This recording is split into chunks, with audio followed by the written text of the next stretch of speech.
And that's my war face. Ah! Thank you. Well, good evening, everybody. Welcome to AIWF Ringside Wrestling, or good morning, whenever the hell you listen to this. Good to have you along. I am Mad Matt Carter, along with Commissioner Rick Diesel. And we were just talking before we hit record for the YouTube and the audio podcast about some of our strange anomalies with numbers that we've seen over the last week. And one thing that you were talking about, so say it again for the people who are just joining us. You noticed on the Facebook live feed 2 weeks ago, we started out with like 168 people. So 160 some people. Yeah. And then by the time the show was over, we was down to like 20 or 30. I mean, it just nosedived after so long. Yeah. And you know what's weird, but you know what happened with last week's show? Did you say, well, I mean, I texted you the next morning. Yeah. He had over 6,000 hits. 6,000, yeah. Yeah. That's incredible. And the YouTube. And did you look the week before that? No. 4,000.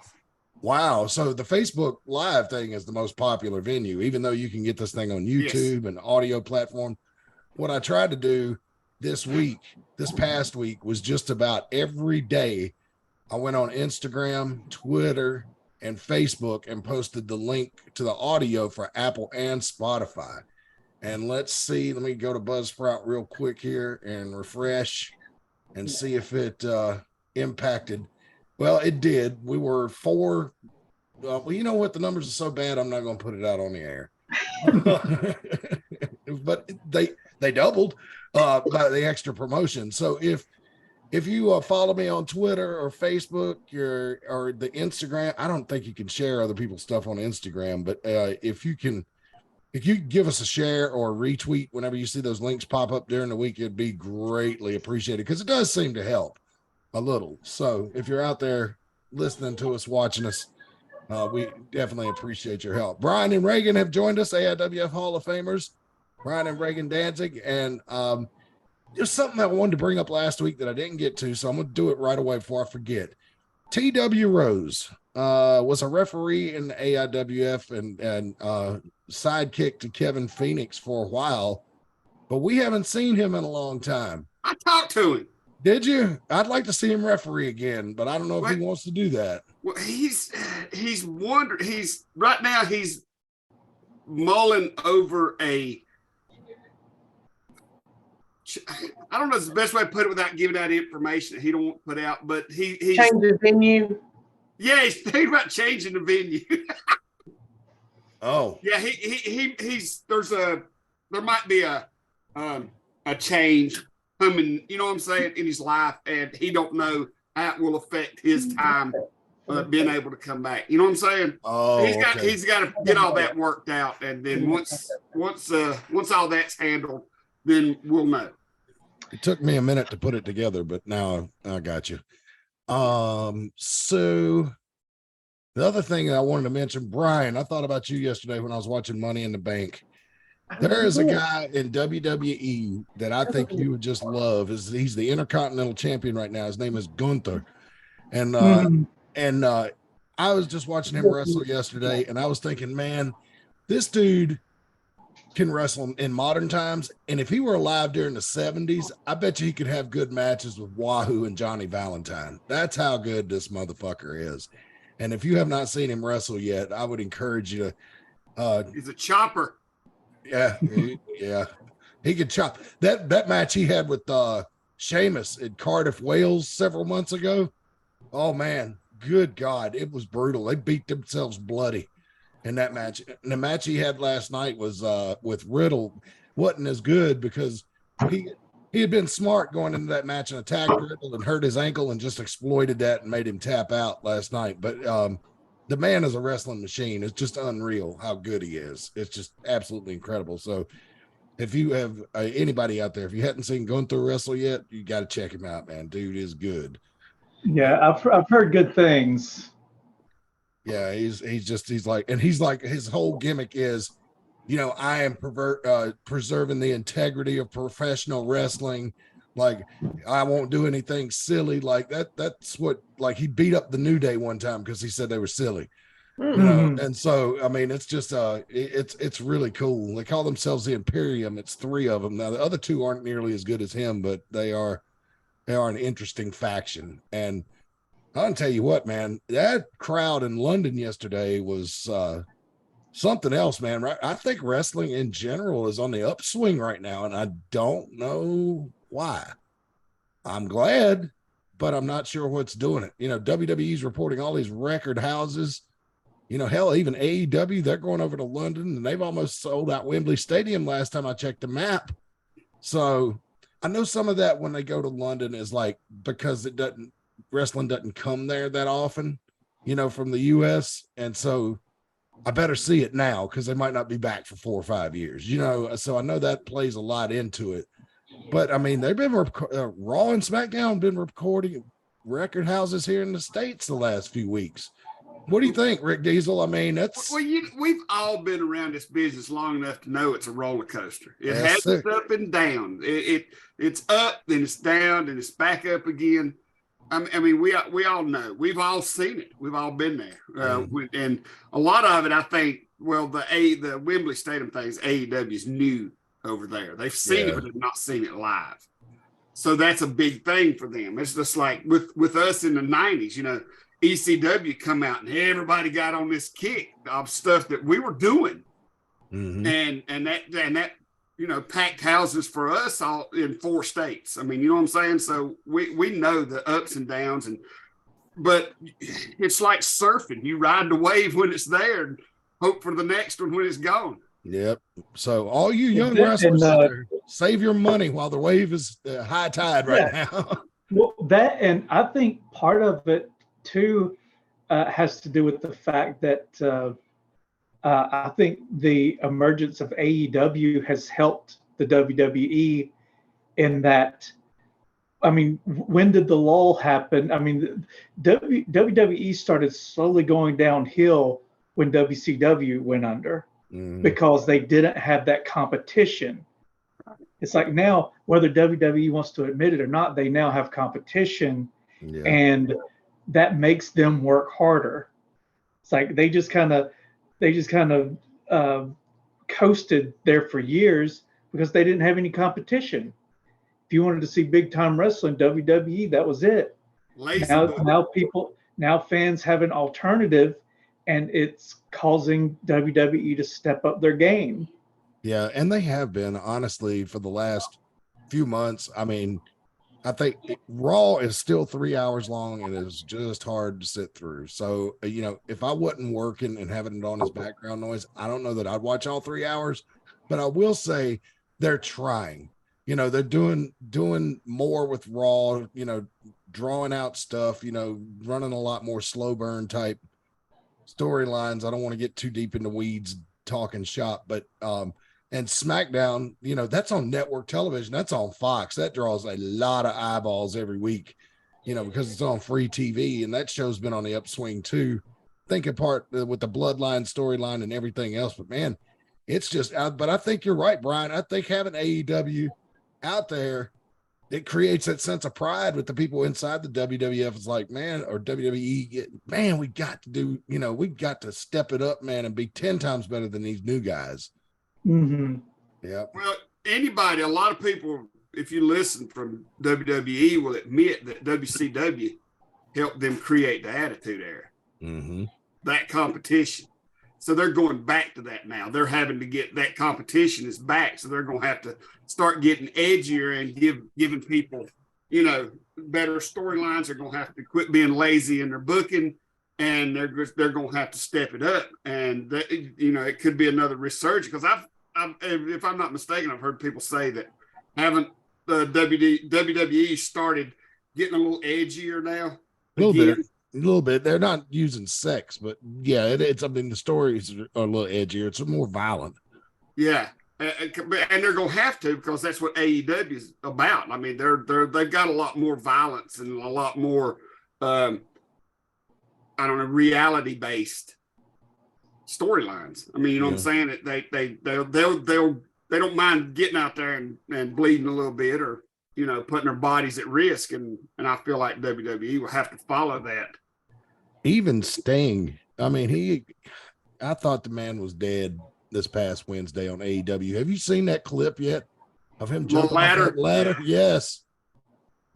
He caught his mouth. I mean, he hit his mouth first on Sammy Guevara's knee, and then on the corner of on the edge of the table.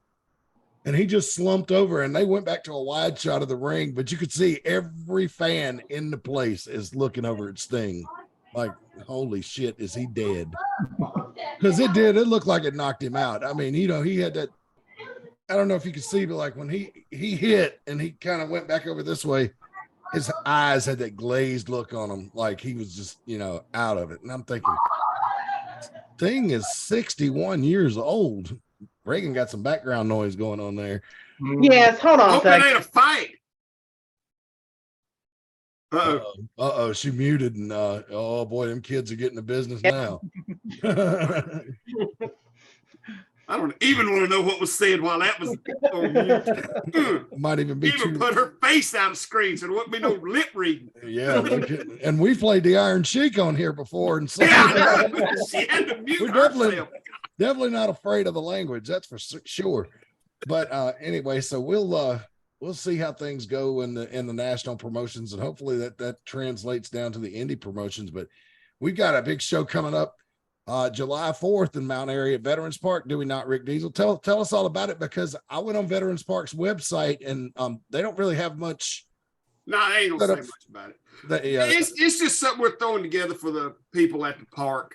It'll be 6:00 on July 4th, right before they get started everything for the 4th of July. And this is our first year doing it, so we're just kind of throwing it together at the last minute. So, it's going to be a big show, but there's sure be a lot of people there. Yeah, is it going to be an outdoor show? Do we know that? Or that is our plan. Our plan is to take our secondary ring up there and set it up outside. Okay. So that's the plan. Fighting and fireworks. Yeah. That's it, man. Yeah. So what other activities? And funnel cakes, the 3 Fs. Yeah, the 3 Fs. Fighting, funnel cakes, and fireworks. And you got to say it like that too. Far. What other activities do they have up there on July 4th, Rick Diesel, for the people that might be planning on coming down there? Just the fireworks, or they have bands? Or hell, I don't know. No, I ain't got no band. I mean, I know they got some stuff planned, but I haven't really set in on all their plans. I just know what we're doing. Mm-hmm. So yeah, and we, like I said, we wanted to give them a look, the fan, people that are look. Plus, we got our show coming up on July 8th for our ROKU taping, and yep, and Reagan will be back, so things will go better. I won't screw things up. I got another concert. You better stop that.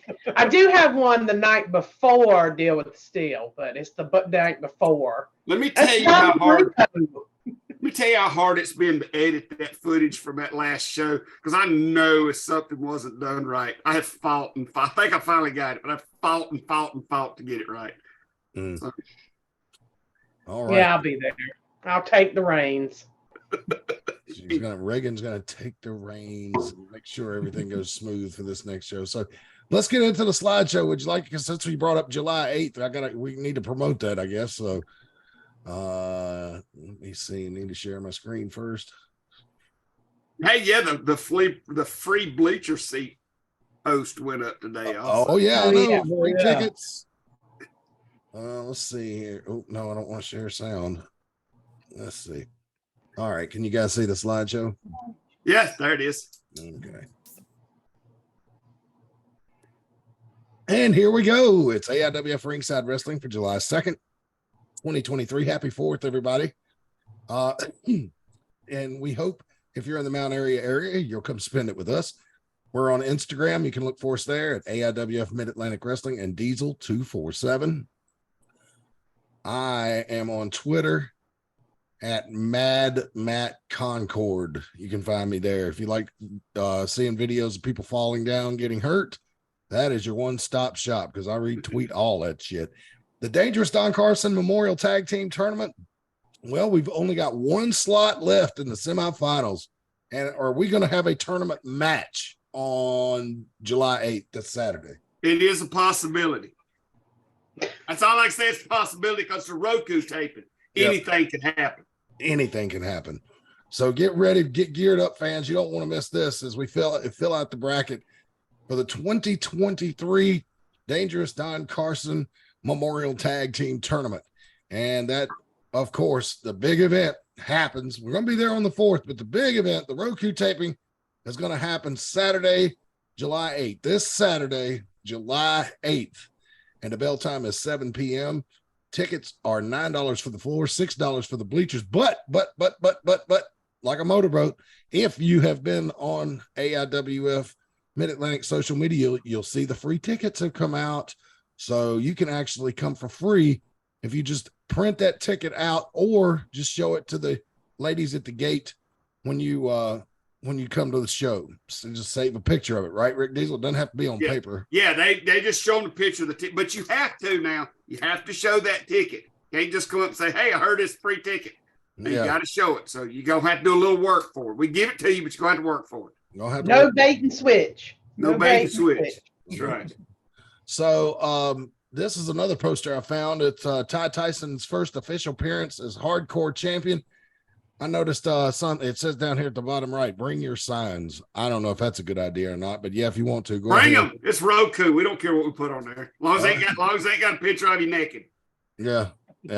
No, nothing obscene, please. Right. Let's try not to be too obscene with it. But I see. I was like we was talking about the attitude there. I like the fact that people hold up signs. As long as you don't, keep the people from behind you from seeing what's going on in the ring.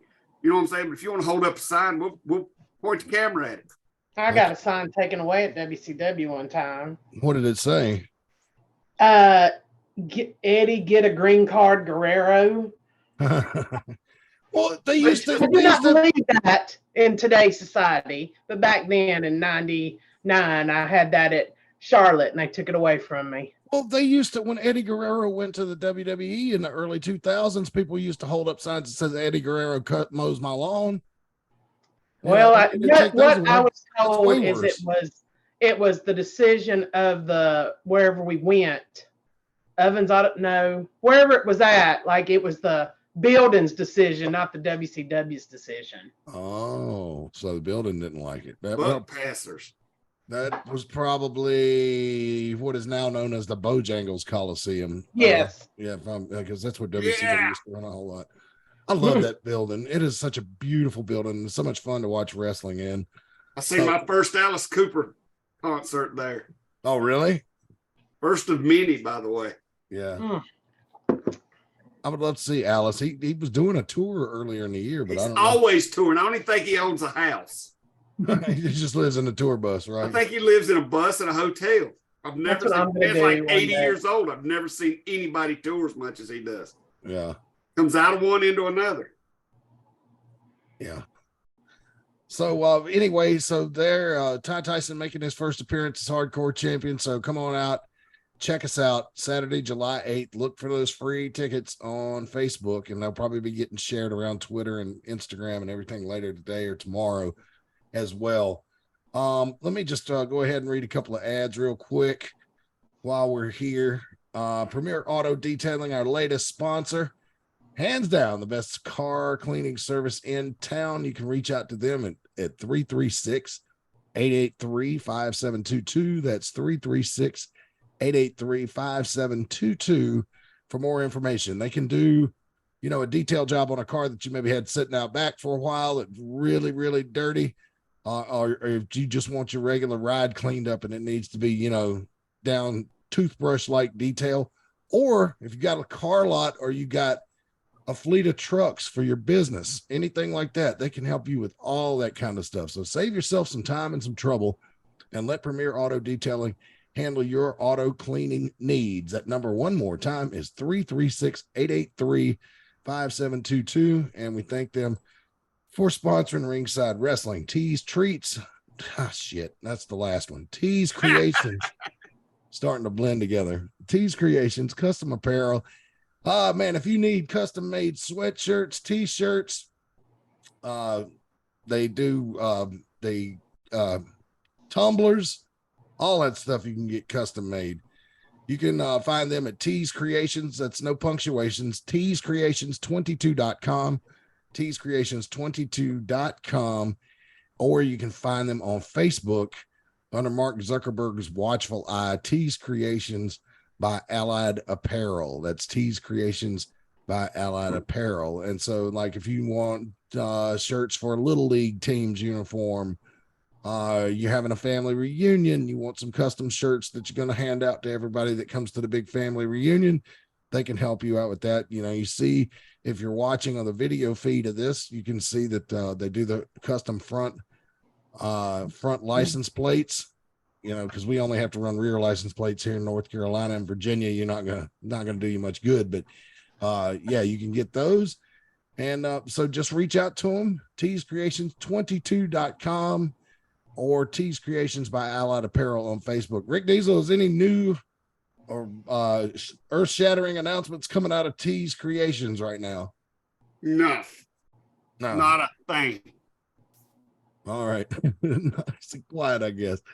All right. So if you'd like, you know, other than we're messing around with the softball tournaments and stuff now. Yeah. Yeah. So that's exactly what, you know, custom t-shirts are perfect for that. You know, I know when I played Little League, that was our uniforms, you know. So, so you want to advertise with us, we'll be glad to have you. It's really cheap. It's only $10 a month. And that's $10 for 4 reads. So if we take a couple of weeks off, like we're going to do here in July, that's not going to affect you none. You're not going to get a bill until we do 4 reads for you, or you get 4 reads. That's the way it's going to work. So we can do $6 a week. If you want to promote an indie show here that's not us, I'll be glad to do that for you. For $6, you ain't going to get advertising cheaper nowhere on no other podcast, guarantee. So if you want to do a week, $6, $10 a month. If you need us to shoot a video commercial, we can do that too. Those rates are $20 per week or $30 a month. And we're available on all these platforms. YouTube, we're on Facebook Live right now, YouTube later, Apple Podcasts, Spotify, all your major podcasting platforms. We will be there later tonight. This show is just, we put it out there everywhere for you. So be sure to tune in. So your dollar is going to get stretched very far, and we'd love to do business with you. We're putting the headlock on high advertising prices here at AIWF Ringside Wrestling. You can reach out to me personally on any of our social media or email AIWF20@hotmail.com for more information. All right. Hey, when is our 2 weeks off? That's coming up next week and the week after. Okay. Yeah, I'll fly next Saturday. I'll leave at 7:25, I think. Yeah, to start a long on the 8th. Yeah, it's gonna be a long flight, dude. I'm dreading this. I feel for you, man. Hey, I'm going to Vegas at the end of August, so I might be coming to you from there if I get an early enough flight. That'd be cool. That would be cool if you could broadcast directly from Las Vegas. I'd like to. I'm gonna try my best, man. I'm gonna be at Cauliflower Alley, so maybe I can. I don't know. Maybe I don't know if they got anything going Sunday night or not. They might have. Yeah. And if they do, who knows what I might. You know what I'm saying? Well, hotel internet can be like Run DMC, tricky. So you know, it's nobody under the age of 40 got that one. So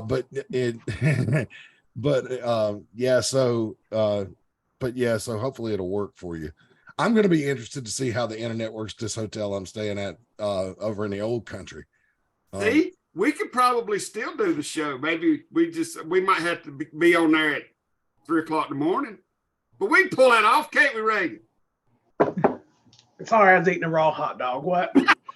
A raw hot dog. Hey, I hear if you wrap a raw weenie in it with a piece of bologna and try to eat it, it'll make you sick. Isn't it the same thing? Pretty much. I mean, it's just a sort of pork and chicken parts. Yeah, I mean, literally a bologna is literally a sliced up big hot dog. And on QVC they sell a big hot dog that looks like a hamburger, but since I'm from the South, it just looks like a big thick cut piece of bologna. Yeah. Which is what it is. Yeah. That's just bologna. Oh, mercy. The way these people try to separate us from our money these days. I mean, it's just, some of it's shameful. I took marketing in high school, man, and they taught us a lot about, ethics and advertising. And I can just tell you that, like, that whole thing over the years has just been going downhill. I mean, because people will get on TV now and just straight lie to you on commercials and make unsubstantiated They don't even try anymore. No. Commercials don't even try anymore. Well, it's because they still make their money. Like, they get fined every time they lie on the commercial. They get fined, they make more money from selling the product than they do from the fine. The fine is just built into the price. Yeah. It should be incremental. It should be, you show the commercial one time, you get fined $5,000. You show it again, you get fined $10,000. You just keep going, but they get fined $5,000 every time. But every time they show the commercial, they make $25,000 or more. So it's like, so it's worth the cost. Yeah. So that's why there's so much lying now on commercials. I was wondering if they had just stopped enforcing that or whatever the deal was, because no, they still enforce it. It's just, again, just companies. It's just a built-in cost to pay the fine for lying. Incredible. Hey, Rick Diesel, can we look at some footage from the last show? I got some. You don't show endings. No, I'm not, but I do want to show some Matt the Spoiler Carter. Well, here's the thing. World famous. The world famous, yeah. Well, speaking of world famous, I seen your buddy today, Miss Reagan. I hung out with your buddy for a while. Which one? The Boogie Woogie. The one you were making the video the one you're taking from VHS DVD? No, Jimmy Valiant. Oh, okay. Wow. I have become a huge fan. I wish I had known as much about him as when I did shows with him back in the 90s. So I wish, Yeah, I went and visited him up in the mountains today. Oh, did you go up to the wrestling camp? Yeah, I went up there for a little while. Me and him had some old school flashbacks and talked to his students about old school stuff and Memphis. He talked about Memphis.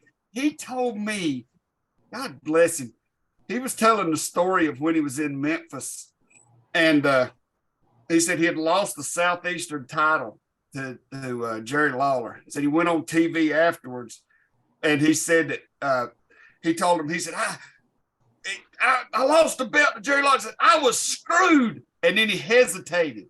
And he said when he hesitated, they freaked out because it was on TV. Yeah. After what I heard them say, this is in the 70s. Got screwed, and they didn't get mad about the other terrible word. Yes. Yes, it was the 70s. He said that they sent everybody out there. He said they was running out trying to stop the show because they was so afraid that they would get canceled. You know what I'm saying? Mm-hmm. But he said he hesitated, and then right after he said, "Out of the title." Yeah. He said that made it a little better. But when he said I got screwed and hesitated, he said everybody in the studio went into a panic. Oh, yes. I bet they did. Even after those things that Jerry Lawler said. Yeah. But that's crazy. But again, one thing you don't want to do is apply today's societal standards to something that happened 40, 50 years ago. And to me, in the mindset of the late 70s, making that kind of a slur, which we're talking about, a homosexual slur, the F word, saying that to somebody in 1978, an adult mindset is a lot less bad than saying screwed, because that's like a direct reference to sex. The other one is just calling somebody a name, and you did not do that on broadcast TV in those days, not at all. So it's really, it's amazing how things have changed. What you're taking a look at, fans, if you don't know, is the baddest bitch last man standing match for the AIWF Mid-Atlantic Women's Championship that took place at Extreme Content between Clara and Jasmine Howe, which really turned out to be a knockdown, drag-out battle. I absolutely loved this match. What about you guys? Yeah, I really enjoyed it. I thought Jasmine really put up a good fight. I think it's been the most trouble that Clara has been in her entitled title reign. Mm-hmm. But yeah, I thought it was a really hard fought match. Both women really wanted that title, but yeah, I was very happy with it. Yeah, it's nice. And that chain laying in the ring that you see there, folks, is not no plastic chain from the Halloween shop. If you don't believe me, when next live event, ask somebody to go in the toolbox and show it to you. That's a heavy metal chain right there. I think it used to be part of one of the old rings. I don't know. But yeah. Oh, look at that. Oh my God. She hit her right under the eye. Oh, you know too, that we've got weapons. We got our own weapons closet at Veterans Parks, and we collect stuff like that in. So, yeah, absolutely. And I agree with you, Brian. I think Jasmine Howe had Clara in more danger than she's been in quite some time in this match. And when I'm able to release the fan cam footage, in probably a month or so, and you can hear my comments on it, I said that once or twice, that I thought Clara was in big trouble. Nonetheless, an outstanding match, extreme content. You get to see all this kind of action every time you come out to see us live, and you can join us on Roku. Like I said before, we're on YouTube. We're everywhere, man. Yeah. And so, like I said, I don't want to give too much away, because if you weren't there live, I want you to be able to enjoy it on Roku and YouTube. And it's not like we're trying to sell it to you. You know what I'm saying? It's not like we're putting it behind no paywall. You get Roku, you will see extreme content for free. I mean, all you got to do is have the Roku. We just don't like spoiling it. You know what I'm saying?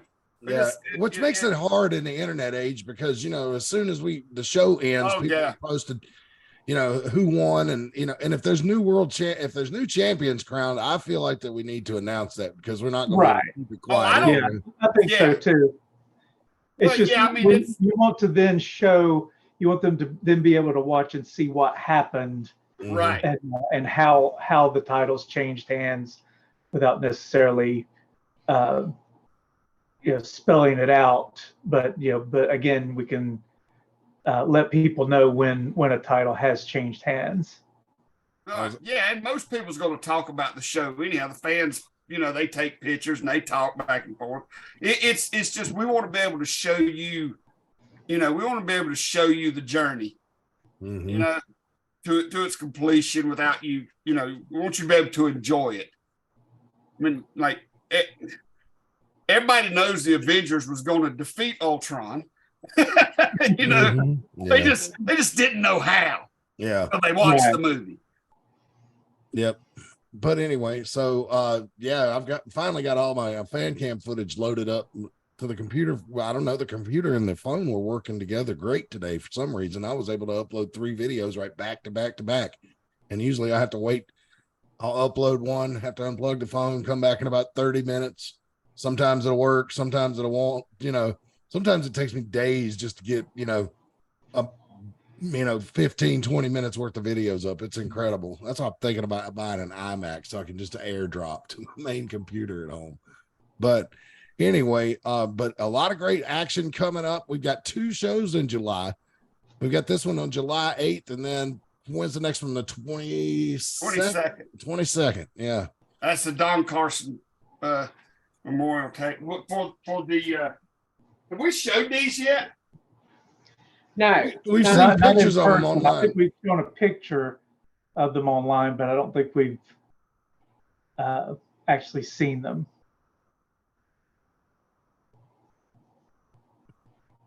But, there we go. Oh, yeah. The Carson Cups for 2023. And the great thing about that is there's 2 trophies, right? So each person on the tag team gets and one. These things are heavy. God bless. Yeah. But that's them. The Carson Cups. Yes, indeed. Yep. Take a look. Beautiful, beautiful, beautiful. Mhm. Oh, I got to put that there. Break them on. Yeah. So I'm trying to think. There's really not much in the. I mean, there's wrestling news out there. I mean, from WWE, not much from our home front that you don't already know. I'm trying to think because I've covered all the topics that I wanted to. Let's see. It's Money in the Bank yesterday. A weird thing happened that nobody saw coming. Shayna Baszler turned on Ronda Rousey. Never saw that coming. Those two seem to be getting along just fine. They had a firm lock on the women's tag team championship. They were able to consolidate the NXT and the WWE women's tag team championship to, one set of titles. And all of a sudden, during the middle of the match yesterday, they had it in control. Shayna tagged in Ronda, and Ronda was getting ready to put the hurting on Liv Morgan, and Shayna hit her from behind and put her in a sleeper hold. And they ended up losing the tag team title. So it was a very strange turn of events there. I will say this: the men's Money in the Bank ladder match. Logan Paul may not come into WWE and wrestle very often, but he is one tough bastard. He took some shots on that ladder and falling off that ladder and head first through a table. He should have probably broke 4 or 5 ribs, broke his neck a couple of times, but he keeps getting back up. He is a tough son of a bitch, Oh, it's July. Huh? It's July. Yeah, it's July now. Okay. Why? Well, July's when we start announcing the Hall of Fame. Yeah. So that'll be coming up. I think we got 4 or 5 this year. That's going to be coming out in the next. We'll start them in the next week or 2. Yeah. Ever since 2015, if I started a new job and they go do the round robin on the first day where they're like, tell us a little bit about yourself and maybe something unique about you, I'll get that Hall of Fame fucking plaque and have it on my desk and hold it up to the camera and be like, so I'm probably the only person that's in a Hall of Fame. Because I said the night that they announced that I was going into the Hall of Fame, I said, and you're never going to hear the end of it.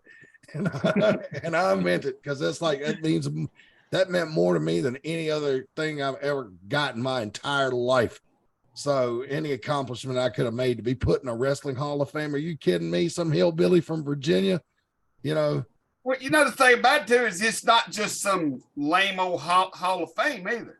No, there's so many out there that says, "Oh, we have a Hall of Fame. We've been in business 5 years. We have a Hall of Fame." Our Hall of Fame has been around longer than most indie promotions, because it started 2006, I think. Yeah, something like that. It's been going a long time. Yeah, we're almost 20 years into our Hall of Fame. Yeah, and it has people like Wahoo McDaniel, Ivan Koloff, Buddy Landale, Gary Hart, Sir Oliver Humperdinck.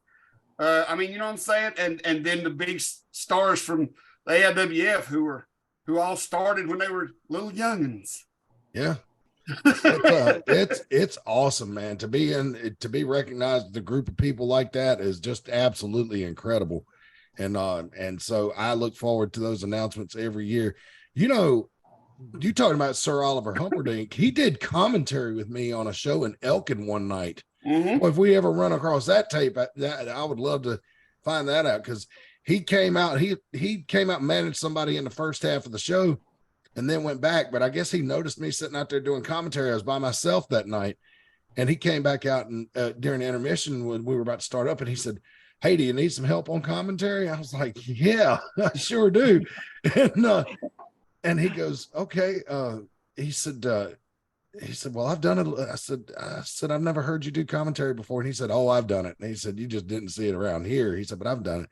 And I was like, "Okay, cool." And I said, "Well, you've been to the damn show, man. You've been to WrestleMania. So I'll just sit here and listen." And he goes, No, do what you do. And I'll jump in, as needed for color. And I was, have somebody that famous tell you something like that. No, you just do what you want to do. And okay.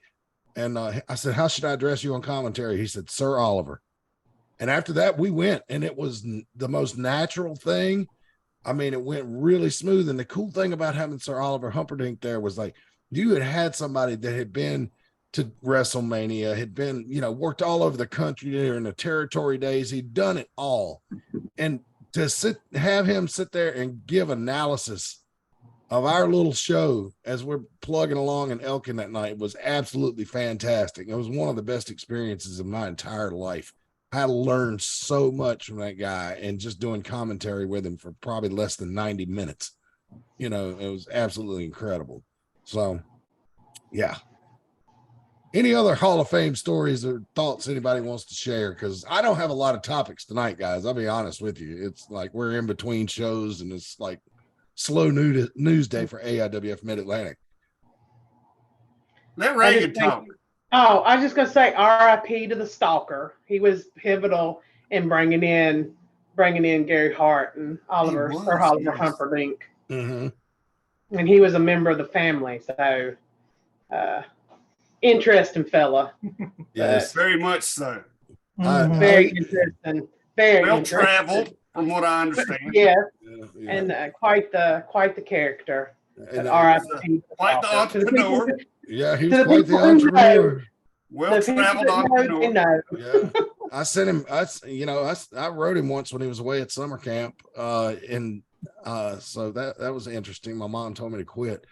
So let's see, the Stalker from the woods behind your house. I always loved introducing him like that. Yeah. Mm-hmm. I actually, he popped up on a tape I was transferring just the other day. Oh boy. I'm down to like 4 or 5 of them left, by the way.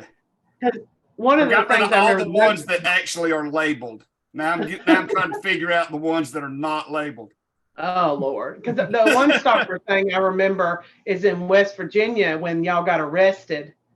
He was with y'all and he was screaming Attica like at the top of the whole ride and stuff, and was like trying to hang out the window and stuff. So. That was a great time. They put us in the back of that police car and rode us through town, and they rolled the windows down so we could holler. I think they was having like a graduation ceremony somewhere in town. All these kids were standing on the side of the road. Yeah, and we was hollering out the police car, having them kids like, what the hell? Yeah. Those weren't the only rides people got in that police car. No. That's all I'm gonna say. No. Yeah, let's. I said I wasn't gonna say nothing. Just that was the most interesting. Use your imagination. Yeah. Hello. Do the blue lights help? If Outkast wrote a song about that night, it would have been called "Blowjobs in the Backseat." But I mean, what was funny? I didn't say that. So. Let's just say that the fine folks of West Virginia, including the police department of this small town, were very cooperative, accommodating. That's the way to put it. But that is my favorite. Will the blue lights help? It couldn't hurt. Yeah. You know what was funny? One of those trips, the police officer's like, do you want to ride along? And I was like, not really. Like, and he goes, come on, man. Hey, like, I want to have somebody to talk to. And he said, I need to patrol a little bit too while we're doing this. So we're riding around town, just having a normal conversation about police work in that area. And he's explaining to me how he has to take, if he arrests anybody, it kind of messes up his night for patrolling because he had to drive them all the way to Bluefield, and we ran across 2 guys walking in the road late, I guess it was past whatever curfew is, and he hit the blue lights, man, and told them if they didn't get off the streets, they was going to be taking a ride to Bluefield that night. And I thought, like, wow, so it must have been illegal in that county to be outside walking on a public road after a certain time. If you had arrested him, was there room in the back seat for him? No, we'd had to come back and drop off passengers. Okay, I started to say because you had passengers that. Yeah. Okay. Yeah.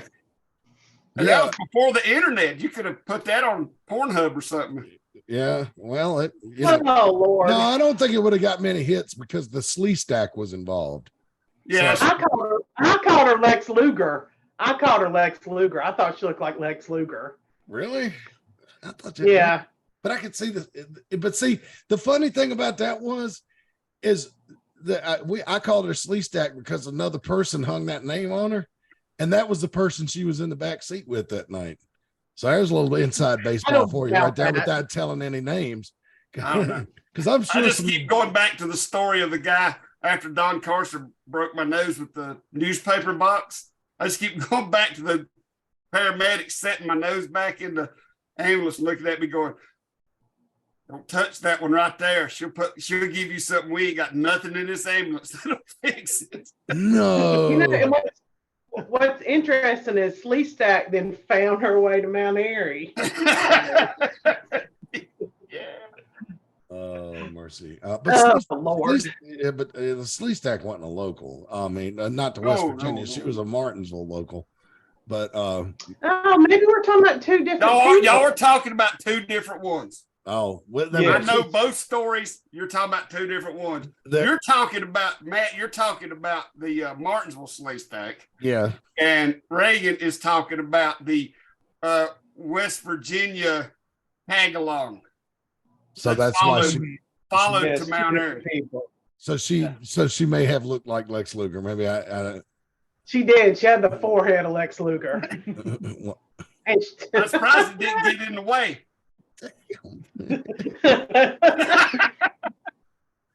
I didn't much like her. So. It hit me in the belly. Oh my God! The fact that the nickname Slee Stack got hung on two different people, man. Oh Lord.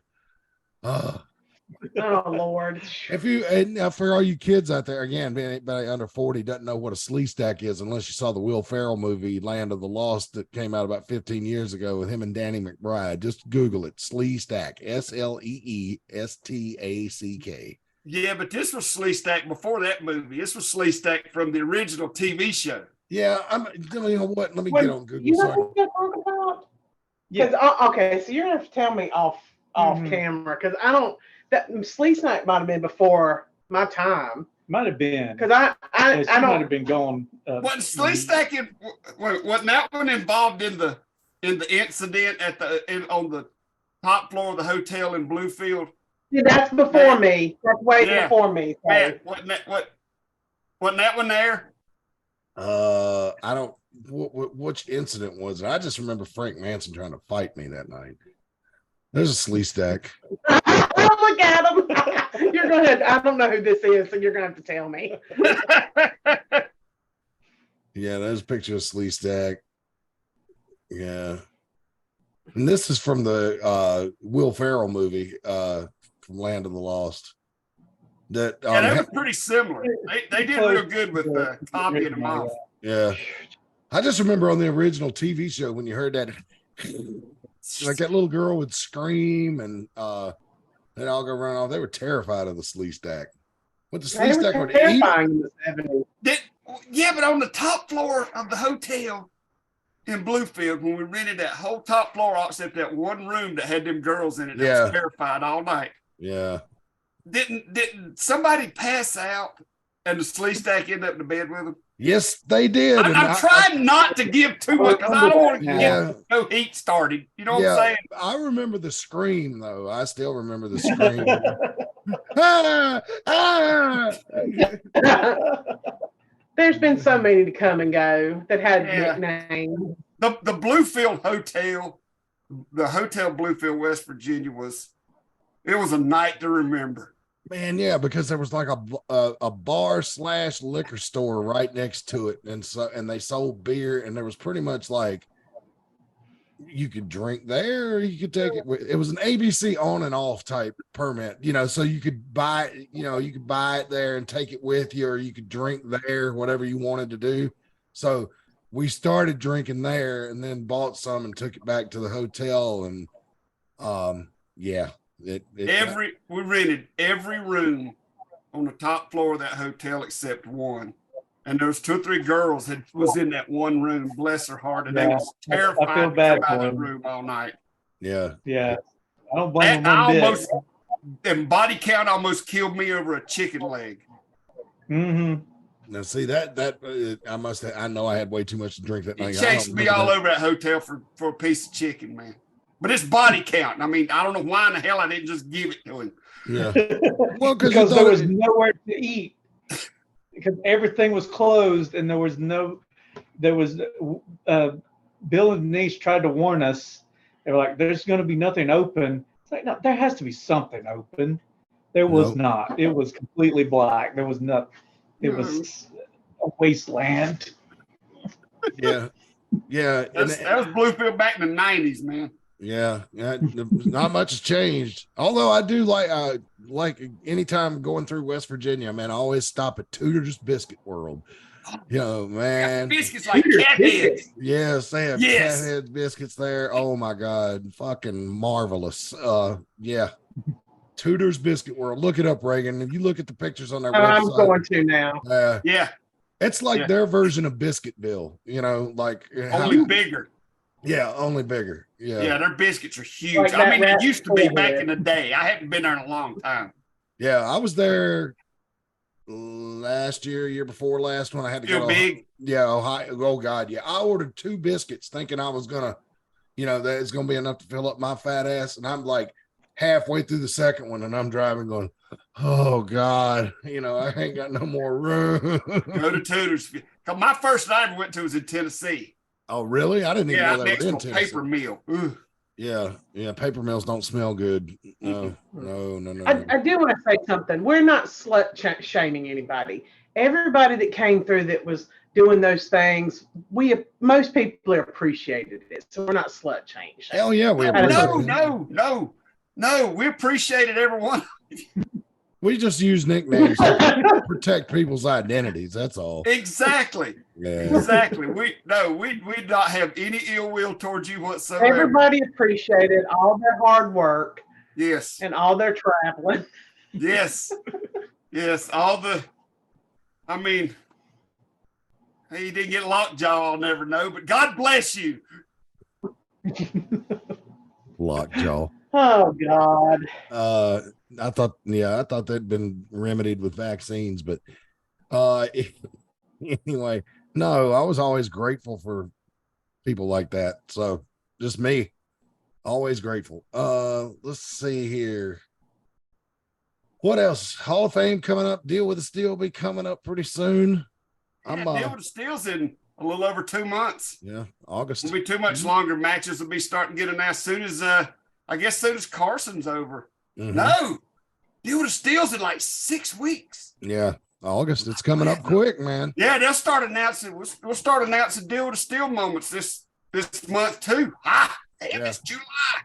And just so you know, Ringside Wrestling will be back with you on July 23rd. We're going to take a couple of weeks off while I venture to the old country and my Bilbo Baggins like adventure. See, they got him already. What? What do you mean you got me already? You froze. You said, "Oh, I thought it was us." What happened? Well, we looked like he was in the backseat of a police car in West Virginia. Like the Earl and Daisy. No, what do you mean they are? When you said they already got me, I froze, and so you thought they'd already. Yeah, I thought it done got you, man. You just froze solid there for a second. I might be stretching the internet bandwidth a little bit too hard tonight, but let me see here. Let me do some more. Before it completely conks out on us. Let me get my other sponsors here. The well-deserved word. All right, and so I'm still seeing those sleeve stack. Oh, can y'all see the slideshow of the sleeve stack? Yeah. Okay. All right. So let's see the slideshow. Okay. Yeah, I can still see the sleeve stack over here, the other screen corner, and it made me crack up and forget what I was doing. Okay. Whew. Branch Management, they are a tree service that operates in the Mount Airy, Surry County area. They can help you with branches that are maybe too close to structures, normal pruning, or complete tree removal, although that's not the first recommendation because, we live in the South. We need our shade trees. I mean, come on. If it hadn't been hot enough in the last few days to make you appreciate those shade trees, I don't know what we can do for you, but they can help you because you don't want to let them get wild and just grow all over everything. They get, trees have to be pruned properly. So if you need one taken out, they can help you with that as well. But great tree service. They do all that kind of work for you, pruning, complete removal, trimming their structures, trimming their power lines, all that kind of stuff. Just general normal maintenance pruning. You can get a $100 referral bonus. If you refer a friend, they offer free estimates. If you'd like to reach out to branch management because you've got a tree that is concerning you, you've got 2 numbers you can call for options. The first one is 336-648-9282. That's 336-648-9282. Or you can call 336-320-8994. That's 336-320-8994. And they will be glad to help you with tree service needs. But that's not all. Branch management offers landscaping, pressure washing, gutter cleaning, general contracting type services as well. That's a different number. You're going to need to call 336-648-2487. That's 336-648-2487 for the landscaping and pressure washing service. And please, with any of our sponsors, when you call them, tell them that Ringside Wrestling sent you. And now, the best concessions in wrestling. Here's T's Treats. Prove me wrong. Great pizza, delicious dogs, and decadent desserts. And when I mean decadent, I mean decadent. The mini donuts with the cherries there that you're seeing on the screen. And then, what were those called? Rick Funnel cake fries. Funnel cake fries. What? I haven't heard of those. They're in the little truck.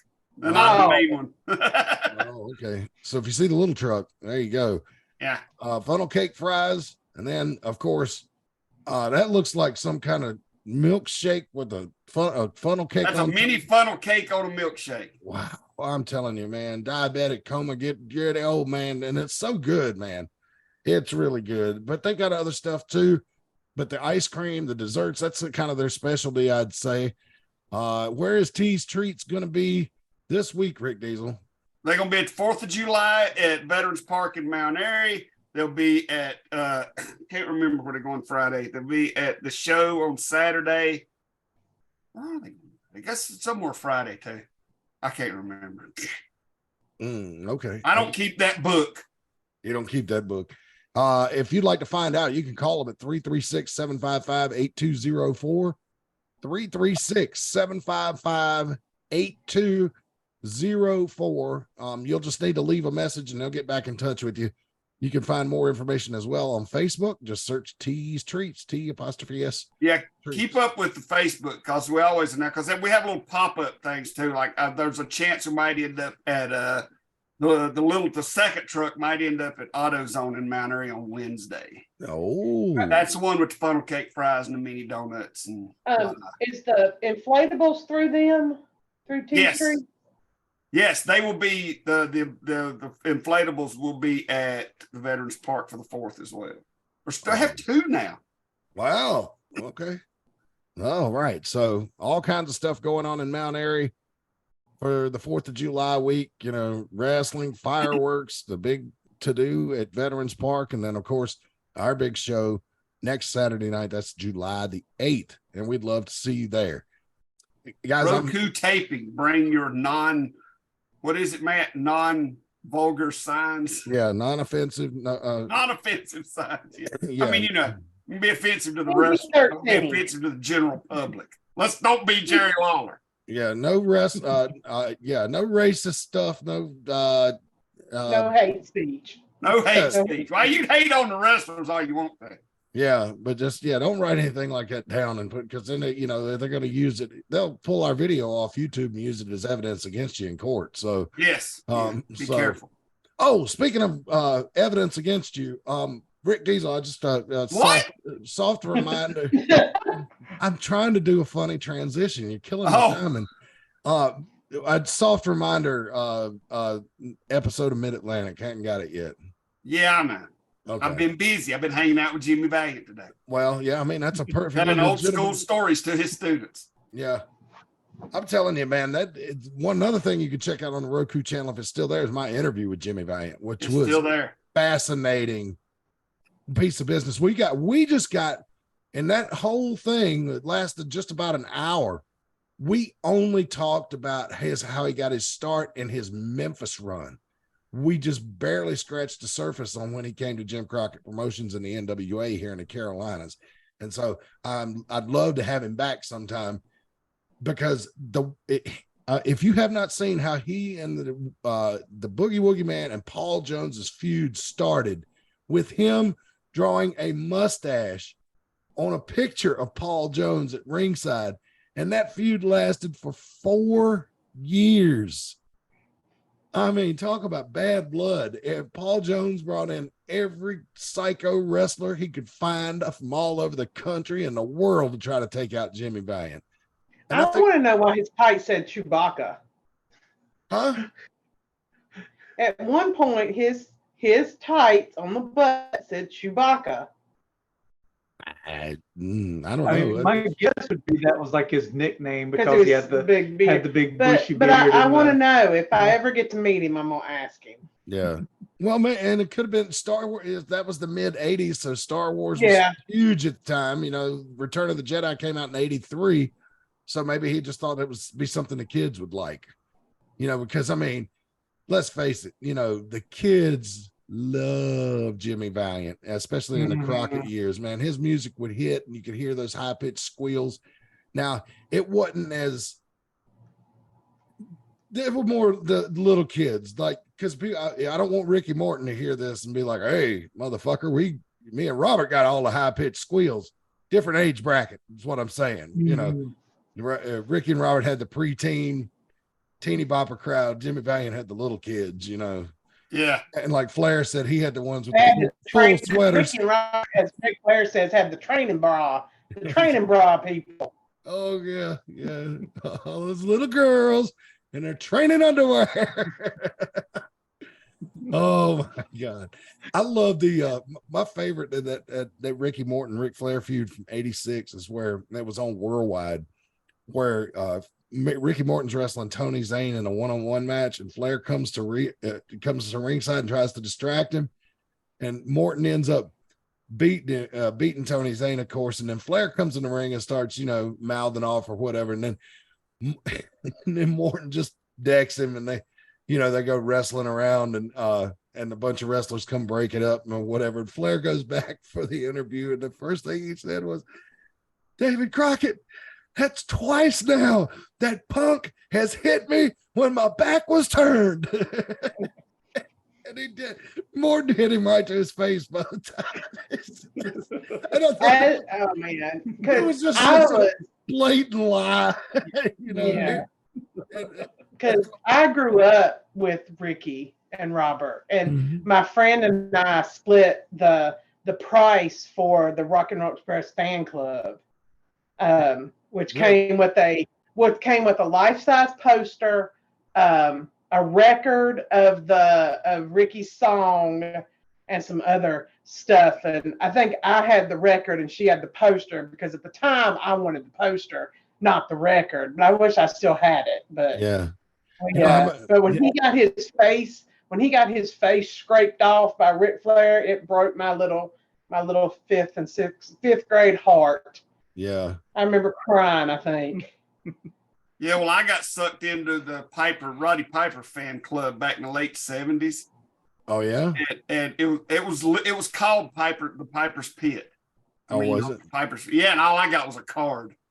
Said I was a member of it. How much did you pay for that? I can't remember. It's like $25, $20. Oh, wow, that stinks, because that's what the Rock and Roll was. I think was $20, and you got because I put in 10, and I don't think might have been less. The 10. That was a long time ago. I'm lucky to remember last month. Yeah. Did you you know how much money Ricky Morton says him and Robert saw from that fan club? Probably none. Yeah, exactly. And another reason, well, that's a shame, because we enjoyed it. I was so excited. God, I was so excited. My friends Vera and Annie have a very funny story about me and Ricky wanting to meet Ricky Morton in Martinsville one time. I still say she said that several times. Maybe we should invite Vera on here to tell some more. I need to because they said it's a lot funnier than what I actually think it was. But it just had to do with the time frame of I wanted to go see Ricky before the mall closed in Elkin or Eden maybe. But I have to get I'll have to try to see if I can get Vera to come on and tell it. Yeah. Yeah, and if we turn Vera loose on here with no constraints on language, watch out. Yeah, all I'd be like is, Vera, just don't use nobody's real name, but you can tell what you want to, you know. On Sleestack. As long as it's what? Refer to him as Sleestack. Sleestack. That's a generic term. Yeah. Yeah, an old Sleestack crawled in the back of that squad car, and next thing you know. Next thing you know. No. Jesus. All I'm right. not gonna be able to do this once my shoot job starts back up. He'll be all right. Hey, you know what? Yeah, that's what they said. What you can be anonymous. Just put a hood on. How am I gonna do that? Wear a hood? Yeah, wear a hood. With the V for Vendetta mask. Oh, that's what I'll do. I wear the V for Vendetta mask. There you go. I have a very distinctive voice. That'll be all right. Exactly. So did Dusty Rhodes. That's true. And Jimmy Valiant. Yeah. Yeah. You had to have the We'll mask call you on. Charlene Brown. Yeah. Charlene Brown from out of town. Yep. From out of town. Yeah, it'll be all right. It's what they said when they were filling up the Hindenburg in Germany with hydrogen, and said, "Hey, don't you think it's a little dangerous to fill this thing up with something flammable?" Be all right. You know, so I think y'all might have said that about your extreme content wrapped in barbed wire arms. Yeah. that'd be fine. Be all right. That'd be fine. That won't. Sure. Jesus Christ. Yeah. And what happened when they blew it up in Hindenburg? They were surprised. Oh my God. We were only 30 feet off the ground. And it blew. Yes, it blew. All right. So there were a lot that did. There were a lot that did. And we're grateful for all of them. So what I want to know is how many guys from back then are going to sit down and watch this episode with their significant other and get this look. They might say I'm a hypocrite. Well, was that you? Were you one of them? Oh, that reminds me. Speaking of stuff like that happening, did you know that Ricky Morton said that after Tully Blanchard left wrestling and got into the ministry, he went on the 700 Club one time and was telling the stories about how that they used to carouse with the women when he was wrestling, and mentioned Ricky by name, and he was sitting on his couch watching the 700 Club with his wife, and they weren't married very long after that. So wow. First of all, I've got to find this 700 Club clip. Yeah, I'm sure it's out there. I'm sure it's out there. Yeah, that stuff's, I mean, they were pioneers in satellite TV. 700 Club was, so you can find it just about anywhere. Well, I'm sure. Just in case some of the guys that went to West Virginia with us back in the 90s are watching this episode with their significant others, it was a phase. They hadn't met you yet. Lighten up. Yeah, they hadn't met you yet. You know what I'm saying? And I'm gonna say, they're probably not even with the ones they were back then. So. Yeah, I mean, it was the 90s. You know what I'm saying? And believe it or not, the guys were treated like celebrities there. You know. I almost died. To go back to the Ricky Morton thing, I'm shocked that Ricky's wife was surprised. You know, I mean, just to think back on it and the level of celebrity that Ricky and Robert had at that point, and all the women that were chasing them, for her to be like, "What? You had groupies?" Like, I can't believe that. Groupies. Like, and it was really bad in Charlotte. You know, I mean, Ricky couldn't even come out of his house. There were fans that would wait on the street for him outside his house. I mean, they were really like popular. I would have watched done that. this. I would have stalked his house. I mean, I figured that's just one of those things like with rock stars and their wives where it's like, you just keep bringing in the money and don't tell me about it specifically. And we Ricky, kind of have an understanding. If Ricky ever watches this, just if you're not with her anymore, it's probably for the best if she was that naive. Right. Yeah. Well, I found out something very interesting on the talk about guys that were pussy hounds. Magnum T.A. He had some infidelity issues with the lady he was with when he was wrestling, right? When he had his car wreck, right? And he was in the hospital. While he was recovering in the hospital, cheated on his wife again while he was in the hospital. And how, we don't know, because he was paralyzed. Yeah, well, yeah, but no, his dick still worked because there's a famous story that I watched that episode of Dark Side of the Ring. I love it, man, because Magnum is so positive. He's like that he whatever he went through emotional damage with his wrestling career being over, he got over it in a fairly quick amount of time and became a very successful businessman. So he was able Did to you see that episode, Matt? Yeah. Did you notice the first wife? I mean, was she a little? Yeah, she's a little off. Yeah, she was a little off. Yeah. Aren't we all? I mean, to be married to a wrestler, you have to be a little off. Yeah, but I think experience. I think when you watch the episode, that you would say, that is a little off, even for a wrestler. A little off. She was. But I think I don't know. But I when I was down at Spartanburg for that show back, I can't remember, in February or whatever it was, Magnum was there doing autographs and everything, and even seeing him to this day sitting in that wheelchair behind that table, starstruck. And my wife was like, "Go over there, you want to meet him." And she was like, "Here," and she gave me like $40. "Go over there, give the man some money," And I was like, feel sorry for him. I can't do it. I don't feel sorry for Magnum because Magnum's a successful businessman. He was doing the cell phone towers or something, wasn't he? Something like that at one point. Yeah. Because, in all honesty, could he have taken his gimmick into the 90s? I mean, in all honesty, could he have? Not saying what happened to him was, but I'm just saying, Brian and I have kind of talked about this, just watching the evolution of wrestling from NWA to WCW to NWO to this, that, and the other. Would he have been able to sustain that popularity? Because a lot didn't. I think he had too much chest hair. I think he was going to have to switch heel at some point because. Yeah, but I'm just saying, could he, with that look and everything, sustain his popularity? I just wonder.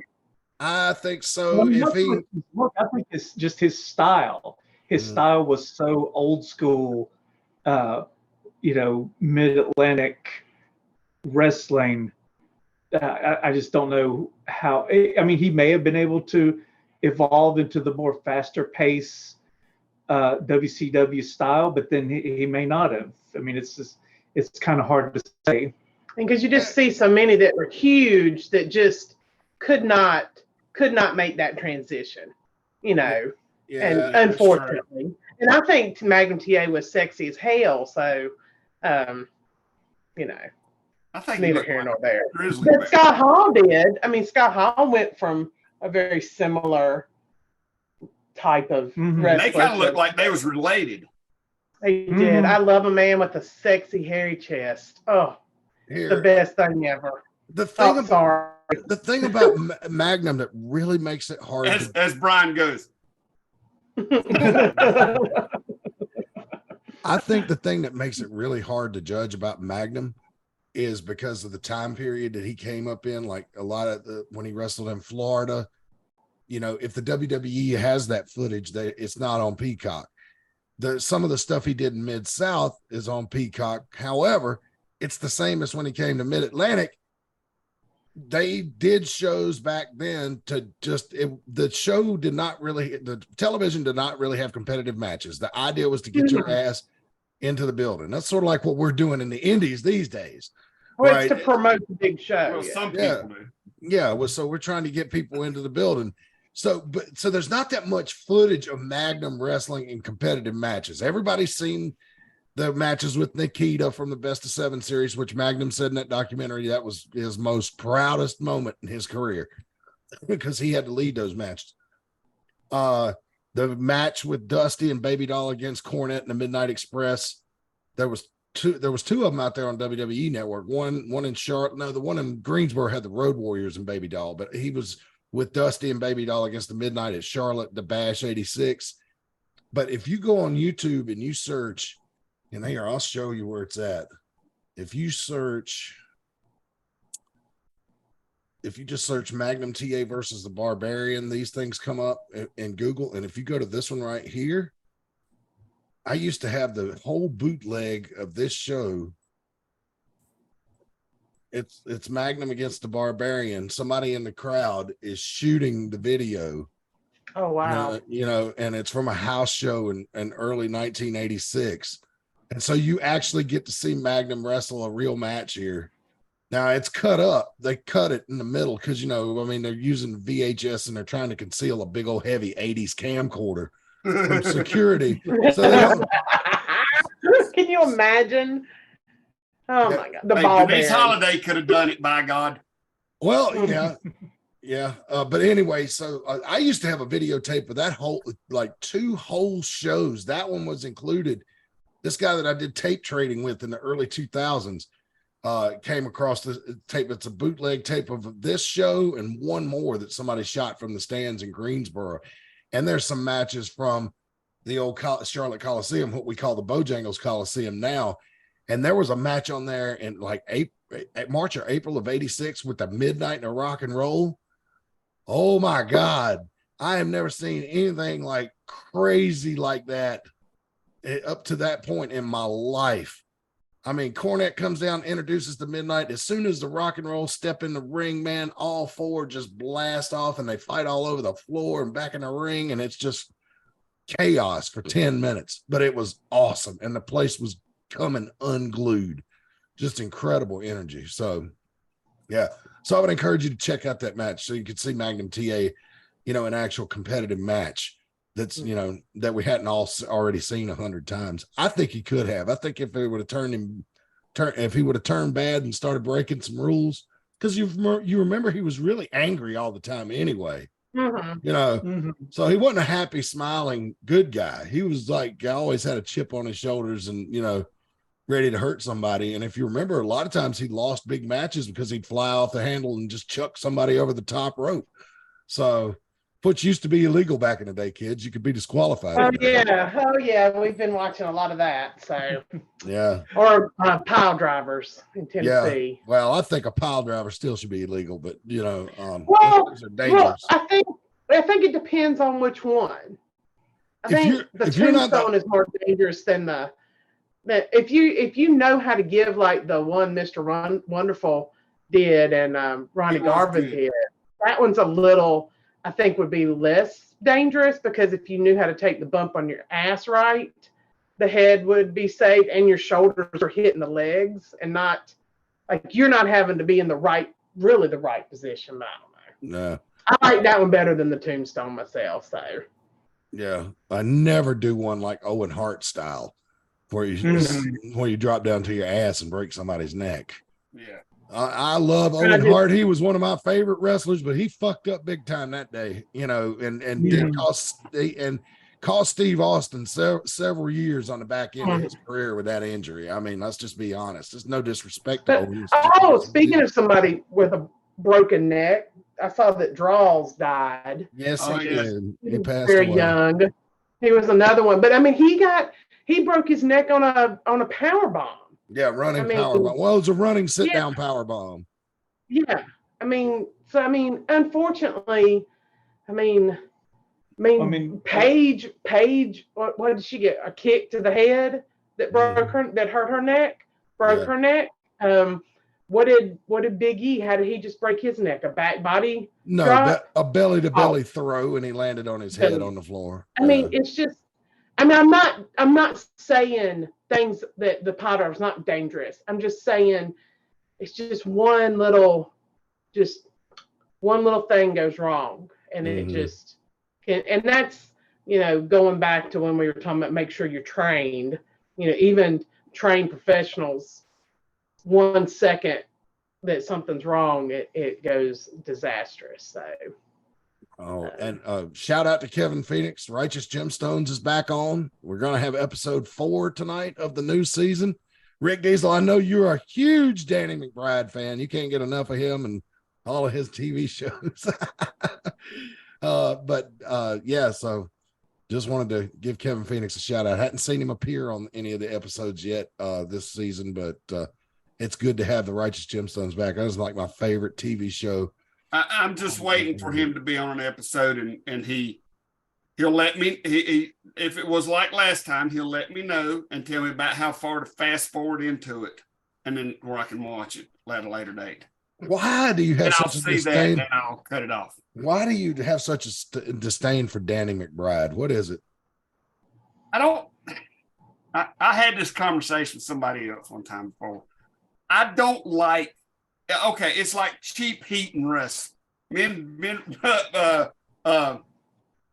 Jimmy Bates talking about this today. It's like cheap heat and wrestling. They use foul language just because there's people out there that'll think it's funny, and they'll just say just vulgar. And I mean, don't get me wrong. I know it's part of the process. You know what I'm saying? I'm not on a pulpit here. Yeah, I'm just saying that they do it for cheap laughs. Yeah. You know what I'm saying? It's like every other sentence has to have a fuck or something in it. You know what I'm saying? Yeah. Just for cheap laughs. And it's cheap, lazy writing. It ain't just Danny McBride. It's anybody. He's just, there's, what's that curly-headed fat dude? Rogan's, Seth Rogen. Is that his name? Seth Rogen, yeah. Yeah, he's another one that does that. Oh, man. And I just don't like it. I think it's lazy writing when you just put foul language in where it's unnecessary, and you do it just to get a laugh. It's lazy writing, and I'm not a fan of lazy writing as much as I'm not a fan of these guys. They just happen to be in every lazy writing freaking movie that comes out. Well, there's 2 or 3 more of them too. I can't remember their names, so I won't watch their stuff. Well, Danny McBride and I think her name's Edie Patterson, who plays Judy Gemstone, and she was on with him on Vice Principals, their last show that he did before this one on HBO. And Walton Scoggins, is that his name? Yeah, Walton. Now I like him. Oh man, his character on the Righteous Gemstones is hilarious. Uncle Baby Billy. I've always liked him. And I can't watch the show. I can't watch him because I don't want to watch the show. Oh, he sang a song on the last episode. He sang a gospel song called "There Will Be a Payday." Lord, what a payday! There will be a payday someday. I love it.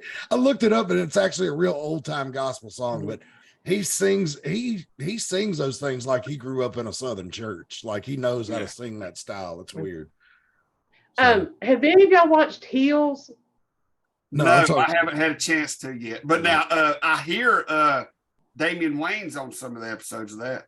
They're coming out with a new season soon. I know. I'm not a Starz subscriber, so. I was just curious because we haven't watched either because I didn't think the storyline went with the way the independent show looked.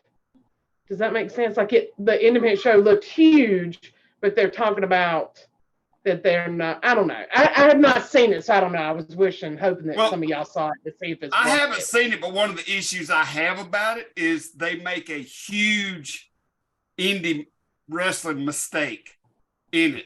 What's that? The wrestling company is named after the family. How's that? What is it called in the show? Tell us. Can't remember. Look it up, Matt. You're faster than I am. In other words, somebody needs to watch Heels so they can have a conversation. Yeah, exactly. So we have a conversation about it. It's either named after the family or named after the town it's in. It's very, you know what I'm saying? It's like the old YWA used to run around here. You know what I'm saying? Oh, Lord. Oh, well, we have a Jimmy wrestling. Valiant couldn't remember the guy that run that company today. I can remember that. What's that dude's name? I don't know. He's some cowboy. AJ Lee is supposed to be on there this year. Yeah, that's what. Yeah, I saw that. Let's see. I turned them into Terry Taylor. It's just a bunch for of running an X Division show. It's just a bunch of articles here. It doesn't really give me any information about the show. You need to know itself. the name of the wrestling federation of the wrestling company on the show Heels. Let's see. Coming soon.net. Check out the video. Continues to highlight the sibling rivalry between Stephen Amell and Alexander Luger's characters, Jack and Ace. Ace leaving the league after he was humiliated during last season. The next big thing for the Duffy Wrestling League. Yes.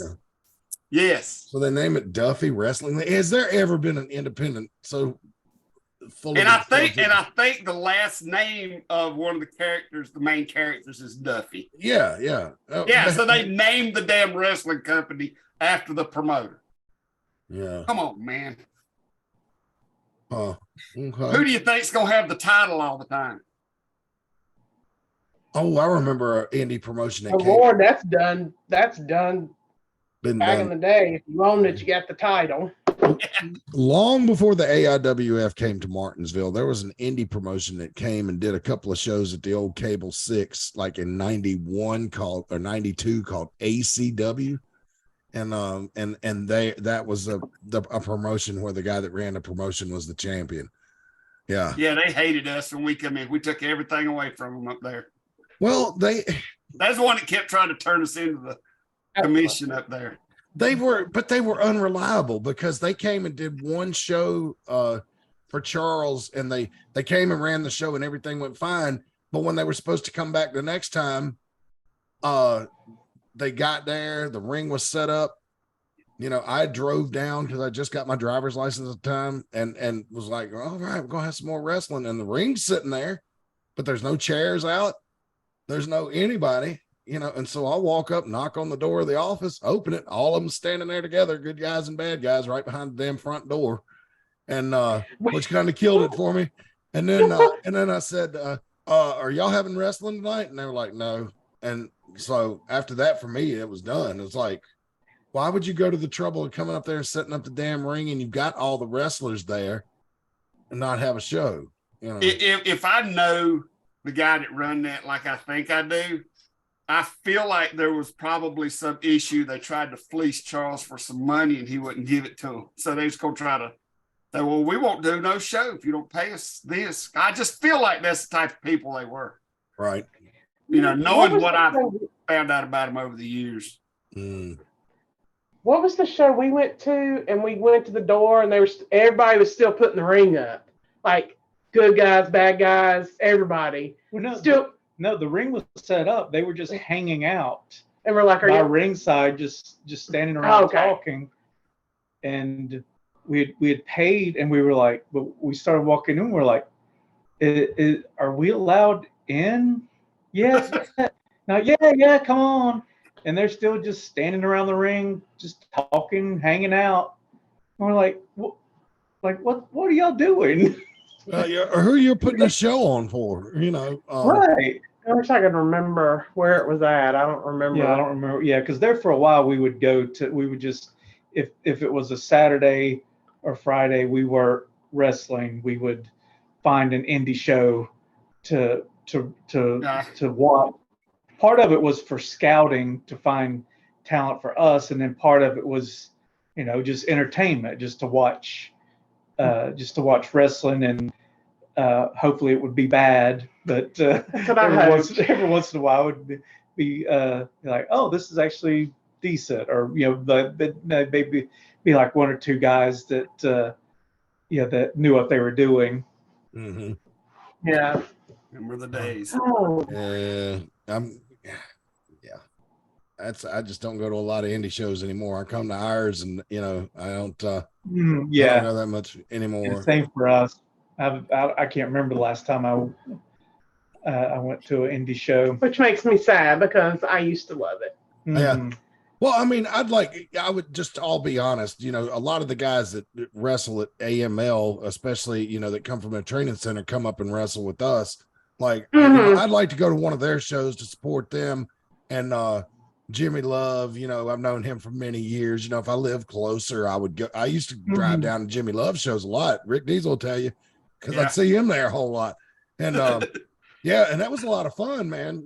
But you know what? I was talking to Jeff Flowers at the last show, and he said them women at the Pelham Community Center still strict as hell, just like the way they were before. Yes, he said they have not changed a bit.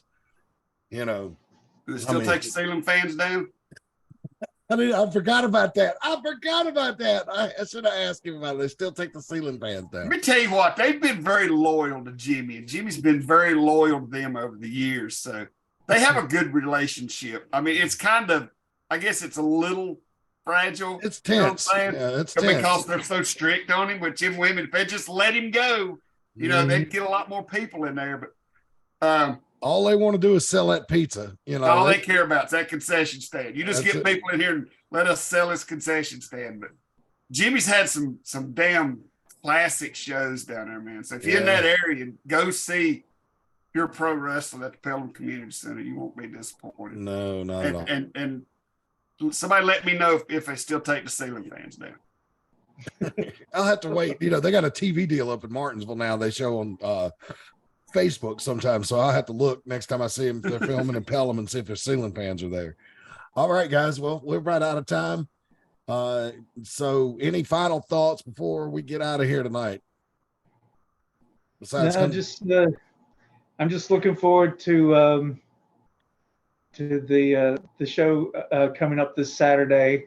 Should be some really great action. Fans, bring your signs. You're going to be on TV if you get there, especially if you get up there front and center, right at the ring there. You are going to be on TV. Yep. On nationwide TV. Worldwide. So, I have a lot of people that watch overseas. Yeah, you're right. Yeah, worldwide. Yeah. Anybody that's got a Roku device can watch. I saw some posts the other day from Tennessee. Somebody talking about watching the Roku channels, and there's people watching, and and you can watch yourself on there too. That's right. There's not a bad seat in that house. No, it's not. And you get free tickets on Facebook and social media throughout the week. So yeah, right. I heart Case and Kane on a big sign, sit down right next to Doug and show it to him. He'll like that. He might even sign it for you. All right. I'm excited to come back and see what I've missed. I'm excited somebody's going to be there that can run the equipment better than me. All right. Well, and we're excited to bring you great professional wrestling action. Remember, July 4th at the big 4th of July celebration in Veterans Park. And then we continue on, hopefully, with the Carson tournament and our big Roku taping next Saturday night, July the 7th. And 8th. I'm sorry. Yeah, let me tell you how many times I got messages because you announced it as July 7th at the last show. People was like, that's on a Friday. Why did he say it was going to be on July 7th? I said, it's okay. It's okay. He's under a lot of stress that night. Yeah, I am. I'm under a lot of stress right now, and he's real nervous about the month of July. For the next couple of weeks, he's going to be on edge. So y'all just give him a break. Yeah, cut me some slack. Hopefully, hopefully I'm able to and have pleasant things to report for you. And I am planning on taking pictures and sharing what I can. Do that. Share them right here on this show on the 23rd of July. Tell everybody to be here to see Matt Carter's triumphant return from the brink of death. Yeah. Oh, Lord. Oh, anxiety levels just shot through the roof. Where are my blood pressure meds? All right. We're going to get out of here. We will see you back here in a couple of weeks. Be sure to check out. We've got wrestling on the 4th, on July 8th. We got wrestling again on the 22nd in Mount Airy. And just stay tuned to our social media pages, especially Facebook, for all the breaking news and announcements and everything. So, Brian and Reagan, any final thoughts? I'm good. I ain't Brian Reagan. All right. What? Everybody, Wait, what? I read Reagan's cue card. All right, everybody. Thank you so much for joining us for Ringside Wrestling. We'll see you this week at the matches. Happy 4th, everybody. Take care. And until next time, so long for now.